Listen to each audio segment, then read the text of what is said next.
हम इस विवाद का इसी समय अंत कर देंगे। देवगुरु बृहस्पति, देवराज इंद्र, शची और देवगण सभी कैलाश पर तुरंत उपस्थित हों।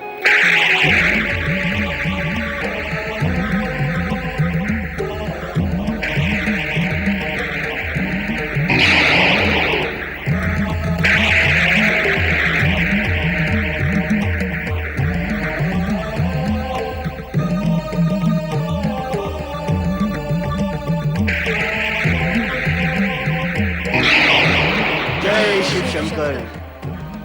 देवगुरु बृहस्पति और देवराज इंद्र, आप हमें बताएं कि आप किसे महान मानते हैं?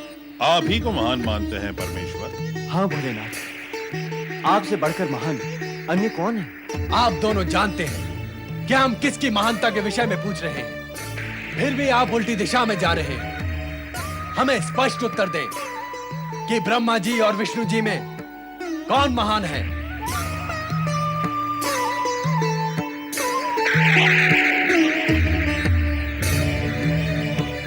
भोलेनाथ,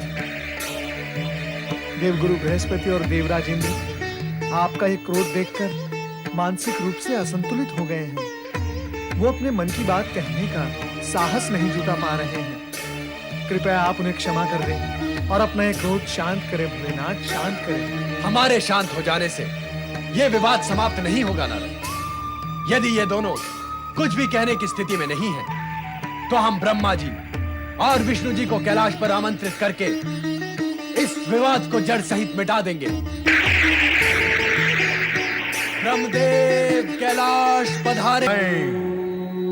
ओंकार हूं, सूर्य में ताप मैं हूं, चंद्रमा में शीतलता मैं हूं, पवन में वेग, फूलों में सुगंध, जल में आर्द्रता, आकाश में विस्तार, पर्वतों में अचलता मैं हूं, गीतों में मधुरता और वीणा में झंकार हूं। मैं ओंकार हूं। भस्मासुर के दरबार में असुरगण उसकी जय जयकार कर रहे हैं, पर नारद भागते हुए शिव के पास आकर भस्मासुर के अत्याचारों की कथा सुनाते हैं। क्रोधित शिव भस्मासुर को पुकारते हैं। वो प्रकट तो होता है, किंतु पार्वती को वासनामयी दृष्टि से देखता है। सुंदरी कहकर पुकारता है और अपनी साम्राज्ञी बनाने की कामना करता है। शिव का क्रोध भड़कता है तो वो उन्हें ही भस्म करने आगे बढ़ता है। शिव कैलाश छोड़कर भागते हैं। नारद वैकुंठ लोक में जाकर विष्णु से भस्मासुर का उपाय करने के लिए कहते हैं। भागते हुए शिव को पार्वती रोककर स्वयं भस्मासुर को भस्म करने की इच्छा प्रकट करती है। परमपिता, श्री हरि विष्णु को आपसे श्रेष्ठ और महान मानने का क्या यह अर्थ नहीं हुआ कि आपका स्तर, पद, प्रतिष्ठा उनसे नीचे है, कम है, तुच्छ है? यही हुआ, निश्चित रूप से यही अर्थ हुआ। और परमपिता, मुझे सूचित किए बिना ही इंद्र और सची श्री हरि विष्णु को उनकी महानता का विश्वास दिलाने गए हैं। तो ये दोनों विष्णु जी को श्रेष्ठ मानते हैं? हाँ माता, उन्होंने तो सभी देवगण के सामने कहा कि विष्णु जी की नाभि कमल से ही ब्रह्मा जी की उत्पत्ति हुई है। ब्रह्मदेव, आप मौन क्यों हैं? कुछ कहते क्यों नहीं? किससे कहूं? तुमसे अथवा देवगुरु बृहस्पति से? विवाद की जड़ बृहस्पति ही लाए हैं। इन्हीं से कहें जो कहना है। सुनो बृहस्पति, तुम्हारे पिता में होने के नाते हम तुम्हें एक अत्यंत गूढ़ और ज्ञान की बात बतलाते हैं। ये वर्तमान में तो तुम्हारा हित करेगी ही, भविष्य में भी तुम्हें लाभ पहुंचाएगी। लेकिन ऐसा तब होगा जब तुम इस ज्ञान को गुणोगे, अर्थात उसे व्यवहार व आचरण में लाओगे। मात्र सुना और कहा हुआ ज्ञान लाभ नहीं पहुंचाता। लाभ तो उसे जीवन में उतारने से ही होता है। आप आज्ञा करें परमपिता, मैं उसे अवश्य ही आत्मसात करूंगा। इस ज्ञान का प्रथम अंश ये है कि ज्ञानी सदा जोड़ने का कार्य करते हैं, तोड़ने का नहीं। और जो तोड़ने का कार्य करते हैं वे ज्ञानी होते ही नहीं, अज्ञानी होते हैं। और उस ज्ञान का शेष अंश? 100 ज्ञानी क्या सोच और कह रहे हैं, ज्ञानी कभी इस पर ध्यान नहीं देता। यदि देगा तो वो भी अज्ञानियों की श्रेणी में आ जाएगा। इसलिए ज्ञानी केवल एक ज्ञानी के विचार पर विचार करता है। तुम भी ऐसा करोगे तो तुम्हारे स्वास्थ्य के हित में होगा। यहां आकर मुझे लाभ ही हुआ है परमपिता। और भविष्य में भी तुम्हें लाभ ही होगा। जाने से पूर्व एक सत्य और सुनते जाओ। भगवान शिव की आज्ञा और इच्छा से ही हम दोनों प्रकट हुए थे। हम दोनों में तुच्छ और महान होने का कोई प्रश्न ही नहीं है। और अब तुम इस विवाद को यहीं समाप्त कर दो। स्वामी, विवाद आपने उठाया ही नहीं तो समाप्त आप कैसे करवा सकते हैं? जिन्होंने इस विवाद को प्रश्रय दिया है उन्हें शिक्षा तो मिलनी ही चाहिए। आपके विरुद्ध होने वाले प्रचार को मैं सहन नहीं कर सकती। यदि आपने इस विषय में कुछ नहीं किया तो मैं स्वयं ही सक्रिय हो जाऊंगी। देवी, हमने जो गुरु ज्ञान अभी अभी देव गुरु बृहस्पति को दिया है उसकी आवश्यकता तुम्हें भी है। अधिक क्या कहें, यदि तुम नहीं मानोगी तो देवगण में विवाद और चिंता बढ़ जाएगी। एक चिंता मिटती नहीं और दूसरी जन्म ले लेती है। हम देवताओं के साथ ही ऐसा क्यों होता है? वर्तमान चिंता तो अकारण ही उत्पन्न हुई है। अकारण ही देवराज इंद्र और देवगुरु बृहस्पति दो विभिन्न दलों में विभक्त हो गए। देवगुरु ब्रह्मा जी को महान बता रहे हैं और देवराज श्री हरि विष्णु को। ये विवाद बढ़ता ही जा रहा है। विवाद के बढ़ने से अहित तो हम देवताओं का ही होगा। एक हमारे अधिपति हैं और दूसरे गुरु। इस समय तो विचारणी और चिंताजनक ये है कि यदि असुरों को ये ज्ञान हो गया कि देवगण दो दलों में बट गए हैं तो वे इस स्थिति का अवश्य लाभ उठाएंगे। इस विवाद की विडंबना है कि दोनों ही ये समझते हैं कि हम उनके साथ हैं, जबकि हम इस विवाद में किसी के भी पक्षधर नहीं हैं। हमारे लिए तो दोनों ही समान हैं। फिर भी इस विवाद का शीघ्र ही अंत होना चाहिए और इस कार्य में देवऋषि नारद ही हमारी सहायता कर सकते हैं। नारायण नारायण नारायण श्रीमन नारायण नारायण नारायण नारायण नारायण नारायण। अरे अरे अरे अरे, मुख मुद्रा से तो आप सभी देवगण चिंतित दिखाई दे रहे हैं। यदि आप चिंतित हैं तो उसका कारण भी अवश्य होगा। और फिर नारद से चिंता का कारण छिपाने का कोई कारण नहीं। बताओ। आपसे क्या छिपाना देवऋषि, आपको तो सब कुछ बताकर हम चिंता से मुक्त होते हैं। देवऋषि, देवगण दो दलों में बट गए। नारायण नारायण। जब दुर्गति होने वाली होती है तो फिर ये बटना छटना कटना होता ही रहता है। किंतु जब बटना दल में हो तो ये बटना दल दल तक ले जाता है। किंतु ये किया किसने, क्यों, बताओ। देवगुरु बृहस्पति और देवराज इंद्र ने। नारायण नारायण। ऐसा सुना था कि एक समय ऐसा आएगा जब रक्षक ही भक्षक बन जाएंगे। अर्थात वो समय आ गया। यहाँ रक्षक भक्षक बनना प्रारंभ हो गए। किंतु उन्होंने ऐसा क्यों किया, बताओ। देवराज और देवी सची का मानना है कि श्री हरि विष्णु महान है, जबकि देवगुरु का मानना है कि सृष्टि के रचयिता ब्रह्मा जी महान है। दूसरों को महान सिद्ध करने के फेरे में पड़कर प्राणी स्वयं कितना संकीर्ण, छोटा और बौना बन जाता है। नारायण नारायण। इसका कोई उपाय बताएं देवऋषि। यदि शीघ्र ही कुछ उपाय नहीं किया गया तो असुरगण इस स्थिति का अनुचित लाभ उठा सकते हैं। अवश्य उठाएंगे, क्यों ना उठाएंगे। फिर लाभ उठाना ये सभी की प्रवृत्ति है। दानव भी उठाएंगे लाभ, अवश्य उठाएंगे। वैसे किसी को महान बताना ये उचित है, किंतु किसी एक को दूसरे से महान बताना ये अनुचित ही नहीं, भयंकर भी है। विवाद बढ़ने की संभावना बढ़ गई है। निस्संदेह बढ़ गई है। इसे घटाकर समाप्त करने का उपाय बताएं देवऋषि। कठिन है, कठिन है, नारद के लिए कठिन है।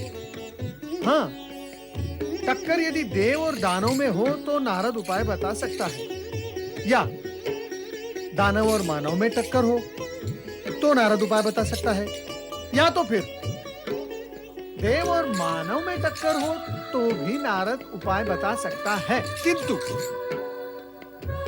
ताल ठोकने वाले स्वयं देव गुरु बृहस्पति और देवराज इंद्र हो तो नारद नारायण नारायण कुछ नहीं कर सकता।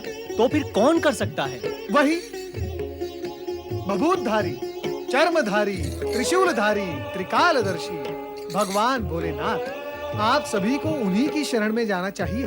देव ऋषि, क्या ये संभव नहीं है कि आप ब्रह्मा जी और विष्णु जी दोनों को ये समझाएं कि वे दोनों मिलकर इस बात का निर्णय कर लें कि दोनों में कौन महान है? नारायण नारायण, मैं उन्हें समझाऊं? उन दोनों में से एक मेरे परमपिता ब्रह्मा जी और मेरे आराध्य श्री हरि विष्णु हैं। उन्हें समझाऊं? मैं कदापि नहीं।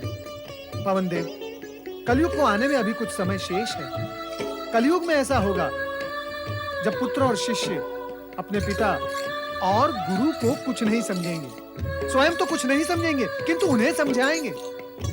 अभी वो युग नहीं आया। अतः मैं श्री हरि विष्णु और मेरे परमपिता ब्रह्मा जी को समझाने की दृष्टता कदापि नहीं करूंगा।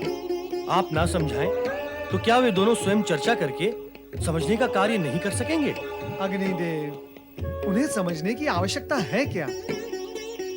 उन्हें तो इस विवाद का ज्ञान भी नहीं होगा, और यदि ज्ञान हो भी जाए तो वे क्या चर्चा करेंगे, क्या समझाएंगे और क्या समझेंगे?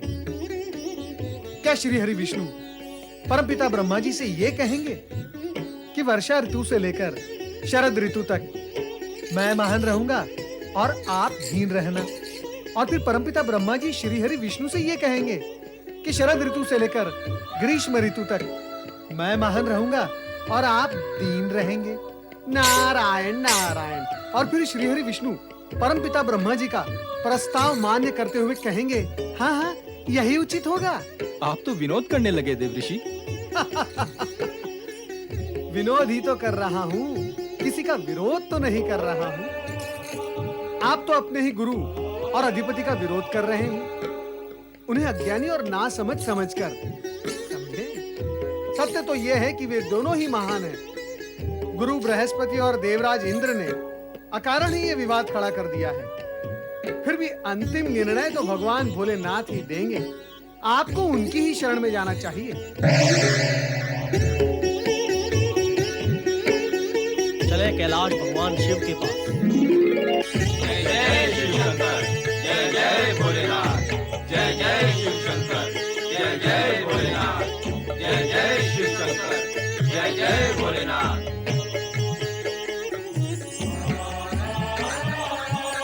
नंदी महाराज, कहाँ है भगवान शिव शंकर?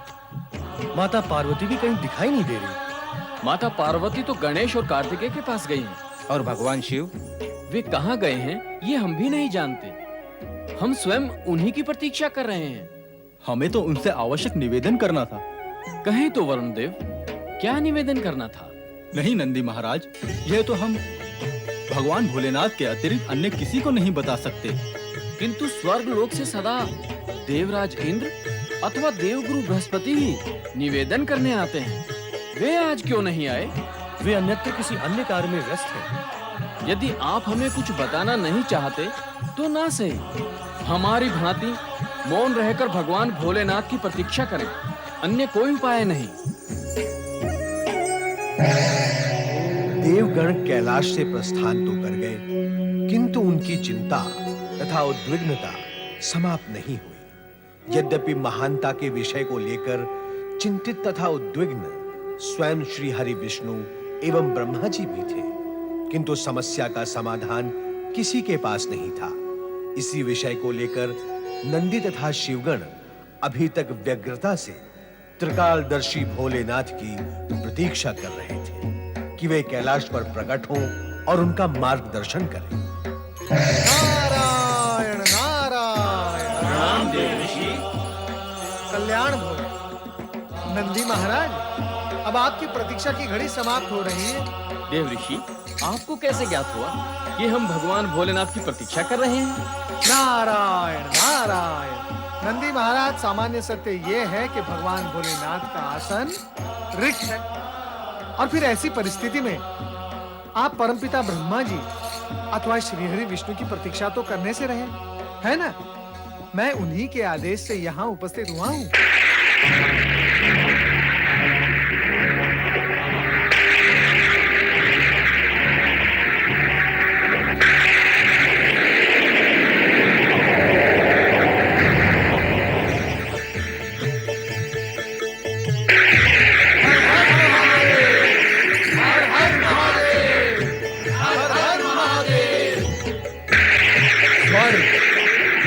ब्रह्मलोक और वैकुंठ लोक का वातावरण किसने दूषित किया है नारद? ये हम भली भांति जानते हैं। इसमें देवगुरु, देवराज और देवगण का ही प्रमुख हाथ है। वे ही दोषी हैं। भगवान, इस विषय में मुझे तनिक भनक अवश्य मिली थी, किंतु इस विषय में मैं इससे अधिक कुछ नहीं जानता।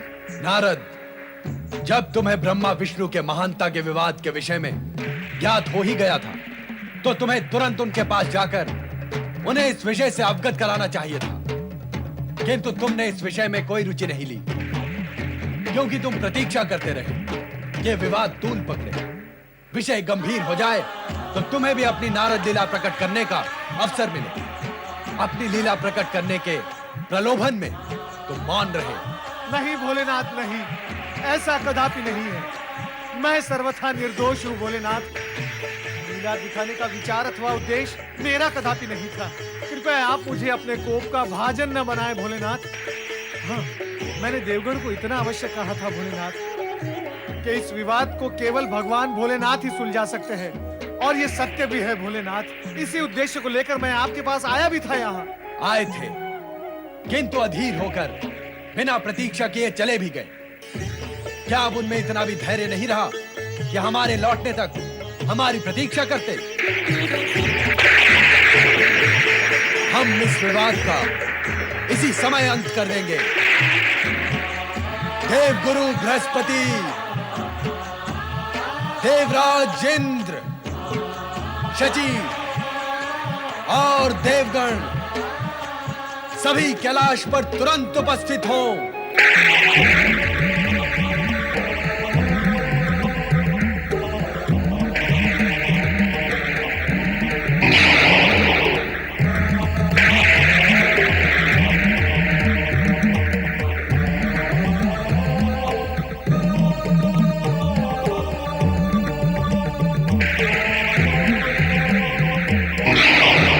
जय शिव शंकर। देवगुरु बृहस्पति और देवराज इंद्र, आप हमें बताएं कि आप किसे महान मानते हैं? आप ही को महान मानते हैं परमेश्वर। हाँ भोलेनाथ, आपसे बढ़कर महान अन्य कौन है? आप दोनों जानते हैं कि हम किसकी महानता के विषय में पूछ रहे हैं, फिर भी आप उल्टी दिशा में जा रहे हैं। हमें स्पष्ट उत्तर दें कि ब्रह्मा जी और विष्णु जी में कौन महान है?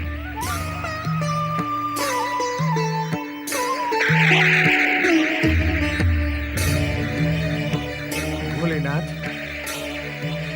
देवगुरु बृहस्पति और देवराज इंद्र आपका ये क्रोध देखकर मानसिक रूप से असंतुलित हो गए हैं। वो अपने मन की बात कहने का साहस नहीं जुटा पा रहे हैं। कृपया आप उन्हें क्षमा कर दें और अपना ये क्रोध शांत करें भोलेनाथ, शांत करें। हमारे शांत हो जाने से ये विवाद समाप्त नहीं होगा नारद। यदि ये दोनों कुछ भी कहने की स्थिति में नहीं है, तो हम ब्रह्मा जी और विष्णु जी को कैलाश पर आमंत्रित करके इस विवाद को जड़ सहित मिटा देंगे। ब्रह्मदेव कैलाश पधारे। श्री हरि विष्णु कैलाश पधारे।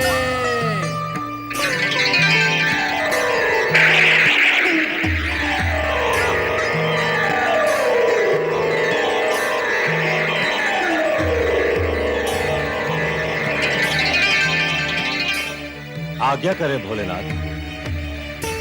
हमारे लिए क्या आज्ञा है शिव शंकर?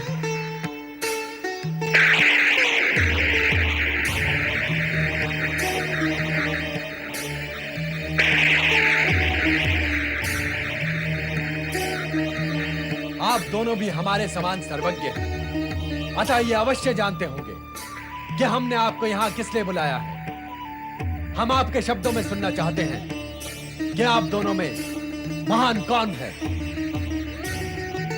आप हम दोनों से महान हैं शिवशंकर। ऐसा प्रतीत होता है कि आप दोनों इस विवाद का अंत नहीं चाहते। विवाद आप दोनों को लेकर उठा है, इसका अंत भी आप दोनों को ही करना होगा। यदि आप नहीं करेंगे तो हम अपने ढंग से करेंगे, और हमारा ढंग हमारी भांति निराला होगा।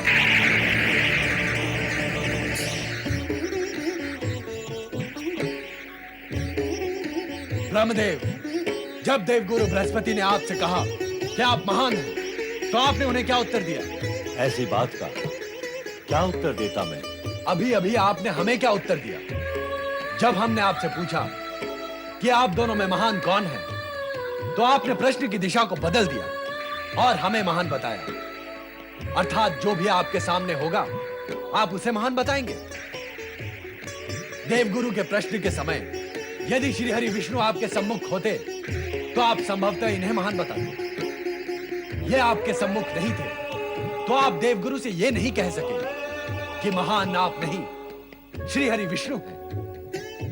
मौन रहने से अथवा स्वयं को महान मान लेने से विवाद, विपदा, समस्या, कष्ट, इन सब की खेती तुरंत खड़ी हो जाती है। अपने अतिरिक्त अन्य किसी को महान मान लेने से सद्भावना, सदाशयता, प्रेम, करुणा और परहित की भावना के झरने फूटकर बहने लगते हैं।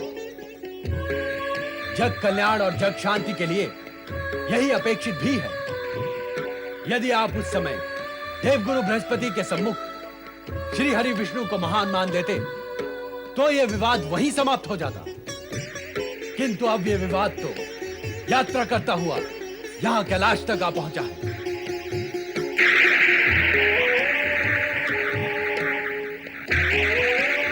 श्री हरि विष्णु, जब देवराज इंद्र और शची ने ब्रह्मदेव की निंदा करते हुए आपको महान बताया, तो आपने भी उन्हें रोका टोका नहीं।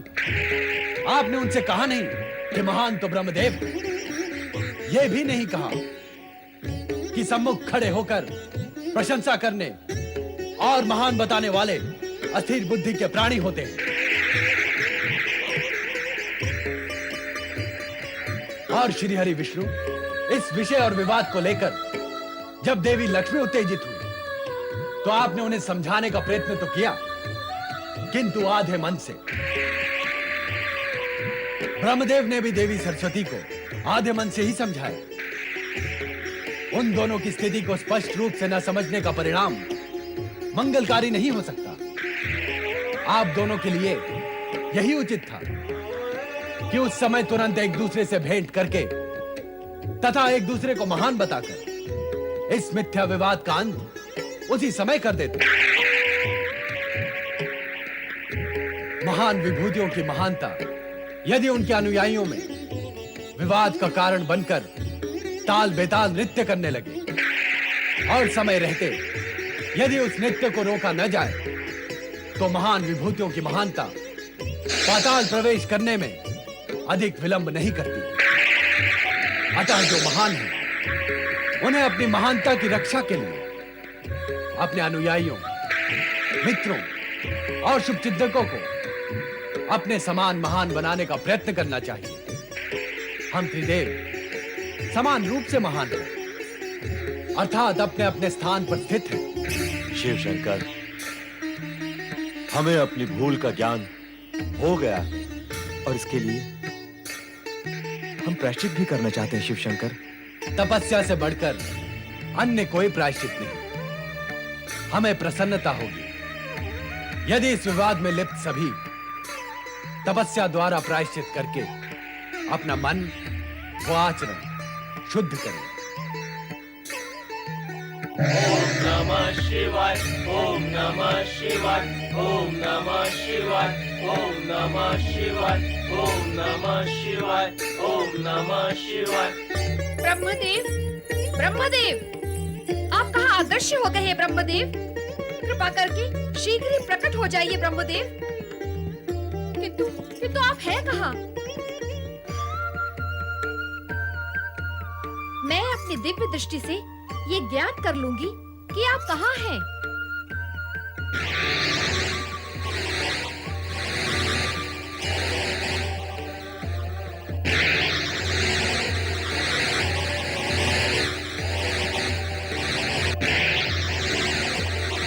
हाँ, ये क्या हुआ? मेरी दिव्य दृष्टि को ये क्या हुआ? ये रुद्ध कैसे हो गई? मुझे इससे कुछ दिखाई नहीं दे रहा।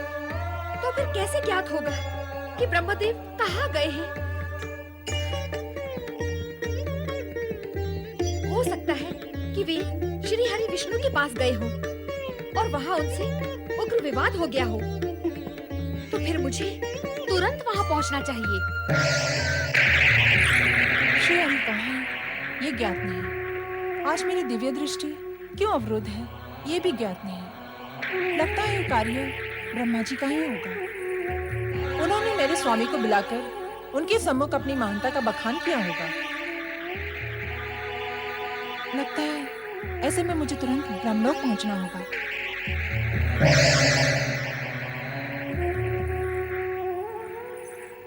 मेरी सखी होने का ढोल पीटती हो, किंतु मेरे यहाँ आने पर आओ भगत का एक शब्द तक नहीं निकला तुम्हारे मुंह से। क्या ये मेरा अपमान नहीं है? बिना बुलाए आने वाले अतिथि की आओ भगत नहीं की जाती। पहले ये बताओ कि मेरे स्वामी श्री हरि विष्णु कहाँ हैं? मेरा प्रश्न भी कुछ ऐसा ही है, इसीलिए मैं यहाँ आई हूँ। बताओ, सृष्टि की रचयिता मेरे स्वामी ब्रह्मा जी कहाँ हैं? उन्हें अचानक कहाँ अदृश्य कर दिया है तुम्हारे स्वामी श्री हरि ने? विद्या की देवी बनती हो और अविद्या से ग्रसित हो, कला की अधिष्ठात्री कहलाती हो और आचरण में कलाहीनता है। तुरंत बताओ कि मेरे स्वामी श्री हरि विष्णु कहाँ हैं? धन की देवी कहलाने वाली शब्द और व्यवहार से इतनी निर्धन होगी, इसकी तो कल्पना ही नहीं की जा सकती। अविलंब बताओ, ब्रह्मदेव कहाँ हैं? मैं महान देव श्री हरि विष्णु की पत्नी हूँ। मुझसे प्रश्न कौन कर सकता है? महान? श्री हरि महान? ये भ्रम कब हुआ कि श्री हरि महान है? ब्रह्मदेव ही महान है। ब्रह्मदेव और श्री हरि से महान? कोई सुनेगा तो उपहास करेगा। उपहास करे, किंतु ब्रह्मदेव श्री हरि से महान है। नहीं, दोनों में श्री हरि महान है। मैं कहती हूँ ब्रह्मदेव महान है। और मैं कहती हूँ कि श्री हरि विष्णु महान है। नहीं है। हैं। नहीं है। हैं। नहीं, नहीं, नहीं। देवियों, क्या इस प्रकार का संवाद और विवाद आपको शोभा देता है? आप दोनों तुरंत कैलाश पर आए।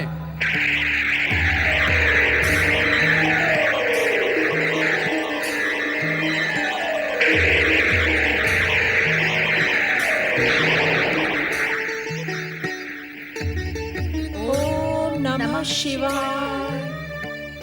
देवियों, आप एक दूसरे को इस प्रकार रोज से न देखकर हमारी ओर देखिए और बताएं कि क्या इस प्रकार का आचरण आपको शोभा देता है?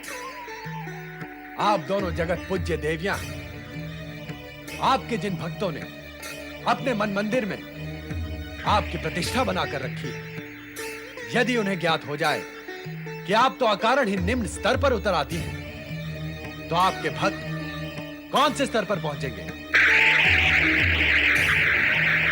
यदि उन्हें यह ज्ञात हो जाए कि जिन्हें वो पूजते हैं वो पूज्य है ही नहीं, तो क्या स्थिति होगी आपकी और क्या गति होगी उनकी? हमें जो मानते हैं उनकी मान्यता की लाज रखने के लिए हमारा मान्य बना रहना अति आवश्यक है। सत्य को अधिक समय तक ओट में नहीं रखा जा सकता। जगत पर सत्य प्रकट होते ही निराधार महानता शून्य में जाकर शून्य हो जाती है। किंतु भगवान, निकाल दे अपने मन से इस भ्रम को कि किसी ने किसी को अदृश्य किया है। ब्रह्मा और विष्णु दोनों ही महान हैं। वे अपनी भूल का प्रायश्चित करने के लिए किसी अज्ञात स्थान पर चले गए। उनका प्रायश्चित पूर्ण होते ही वे अपने अपने लोग लौट आएंगे। तब तक आप धैर्य धारण करें। भगवान, मैं ब्रह्मदेव को देखने के लिए आतुर हूँ। मैं भी श्री हरि के दर्शन करना चाहती हूँ। कृपा कर आप बताएं कि वे कहाँ हैं? हमने ही आपकी दिव्य दृष्टि अवरुद्ध कर दी थी। अब आपकी शक्तियां पूर्ववत जागृत हो गई हैं। अतः आप उन्हें स्वयं खोजें। वे अवश्य आपको दिखाई देंगे।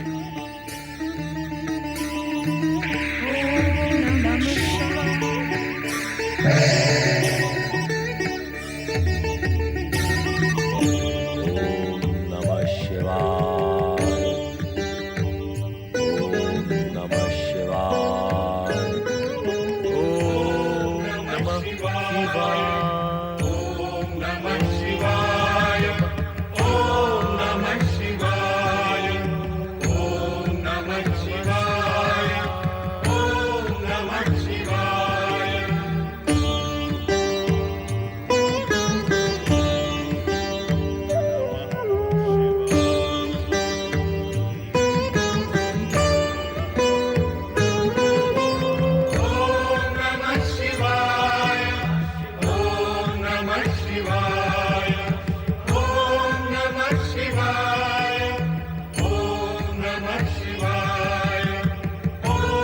नमः शिवाय।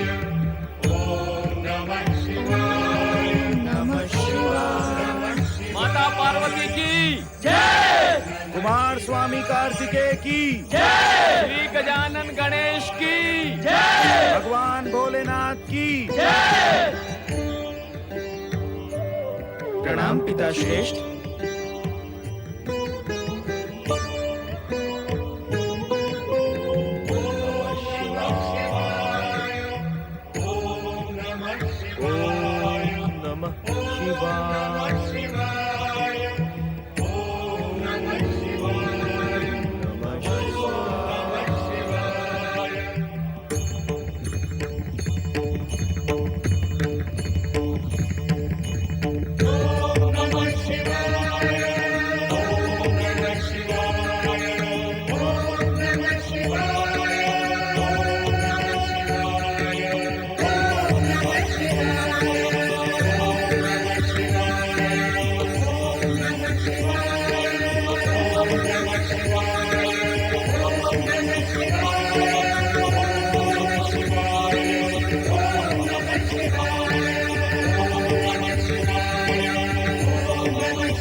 माता, पिताश्री ने हमारे प्रणाम का कोई उत्तर नहीं दिया और अचानक ही अदृश्य हो गए। इसका क्या अर्थ है माता? माता, ऐसा आज तक नहीं हुआ कि पिता महादेव ने हमारे प्रणाम का उत्तर न दिया हो। ऐसा प्रतीत होता है कि हमारे यहाँ आगमन से उन्हें प्रसन्नता नहीं हुई। माता, कृपा करके इस रहस्य का कारण क्या है, ये हमें समझाए। कुछ कहे ना माता। क्या कहूँ? तुम स्वयं जानते हो। तुमने अनेक बार देखा भी है कि तुम्हारे पिता अद्भुत और विचित्र लीलाएं करते हैं। उनकी इन रहस्यपूर्ण लीलाओं को उनके अतिरिक्त और कौन जान सकता है? तो क्या पिता महादेव कोई लीला रचाने गए हैं? हो सकता है, यह भी हो सकता है कि अपने भक्तों की पुकार पर उनका उद्धार करने गए हों। भक्तों की पुकार तो तुमने भी सुनी होगी। वैसे भी उन्हें हमसे अधिक अपने भक्तों का ध्यान रहता है। मुझे लगता है वे वहीं गए होंगे। ओम नमः शिवाय, ओम नमः शिवाय, ओम नमः शिवाय।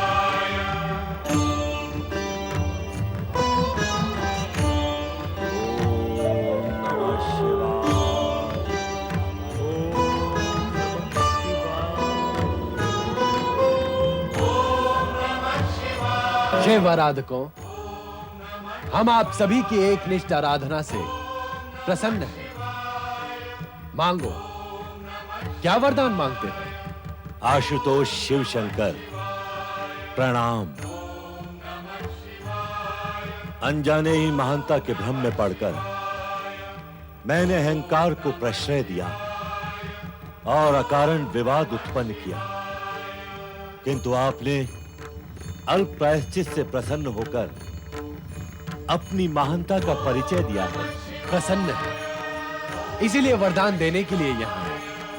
वरदान मांगो। प्रभु, इस सृष्टि की रचना मैंने आपके आदेश से ही की है।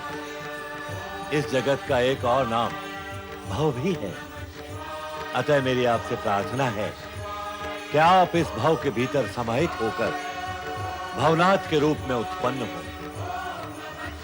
आपके आदेश से मैं जगत का पालक बना हूं भोलेनाथ।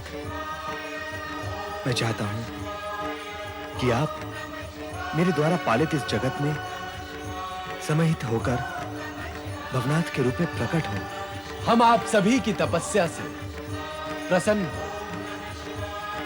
ब्रह्मा विष्णु की कामना के अनुरूप हम कैलाश से अदृश्य होकर भवनाथ के रूप में प्रकट होंगे। आप सभी अपराध मुक्त हुए। अब आप अपने अपने स्थान लौट जाएं। भगवान आशुतोष शिव शंकर की जय।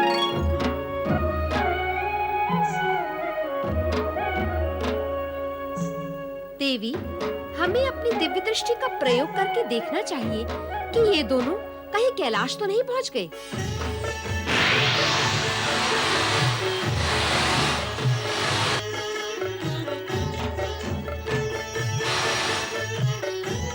देवी पार्वती गणेश और कार्तिकेय के साथ कैलाश पर हैं। हमें तुरंत वहां पहुंचकर उनसे सहायता लेनी चाहिए। तुम सत्य कह रही हो, हमें ऐसा ही करना चाहिए। कारण भी तो होना चाहिए। भोलेनाथ एकाएक किसी को सूचित किए बिना अदृश्य हो गए। कहाँ गए, क्यों गए, किसी को कुछ ज्ञात नहीं। शांत हो जाए माता। वे जहाँ भी गए होंगे लौटकर तो यहीं आएंगे। माता, आप ही ने तो कहा है कि पिताश्री अपने भक्तों की पुकार सुनकर गए तो उन्हें संतुष्ट करके लौट आएंगे। माता, वे कैलाश से अधिक समय तो दूर नहीं रह सकते। नमस्कार देवी पार्वती। देवी पार्वती को नमस्कार। माता लक्ष्मी को प्रणाम। माता सरस्वती को प्रणाम। देवी पार्वती, हम यहाँ आपसे सहायता लेने आई हैं। भगवान शिव की आज्ञा के अनुसार हम दोनों ने अपने स्वामियों को संपूर्ण सृष्टि में ढूंढा, परंतु वे हमें कहीं दिखाई नहीं दिए। कृपा कर आप उनके विषय में हमें बताएं। आप दोनों देख रही हैं ना कि भगवान भोलेनाथ यहाँ नहीं है। हाँ, ब्रह्मा विष्णु और उनके अनुयायियों के कारण ही वे यहाँ से अदृश्य हुए हैं। यदि कुछ ही समय में मेरे स्वामी कैलाश पर प्रकट नहीं हुए तो मेरा कोप ब्रह्मा विष्णु पर बरसेगा और फिर परिणाम क्या होगा इसकी कल्पना तुम स्वयं कर सकती हो। भगवान शिव हमारी उपेक्षा करके कैलाश से अदृश्य हो चुके हैं और ये सब ब्रह्मा जी व विष्णु जी के कारण ही हुआ है। इसलिए हम सभी बहुत ही आहत, असंतुष्ट व क्षुब्ध हैं। देवियों, आप दोनों हमारे लिए माता के समान हो। हम नहीं चाहते कि आपको किसी प्रकार का कष्ट हो। इसलिए आप तुरंत ब्रह्मा जी व विष्णु जी को संदेश पहुंचाएं कि वे पिता श्री शिव शंकर को कैलाश पर प्रकट होने के लिए प्रेरित करें। हम तो उन्हें ही ढूंढते हुए यहाँ आई हैं। भला हम उन्हें संदेश कैसे पहुँचाएं? तुम उन्हें ढूंढ रही हो और वे दोनों अपने अपने लोक तक पहुँच चुके हैं। उन्हें अब अन्यत्र कहीं ढूंढने की आवश्यकता नहीं है। नमस्कार।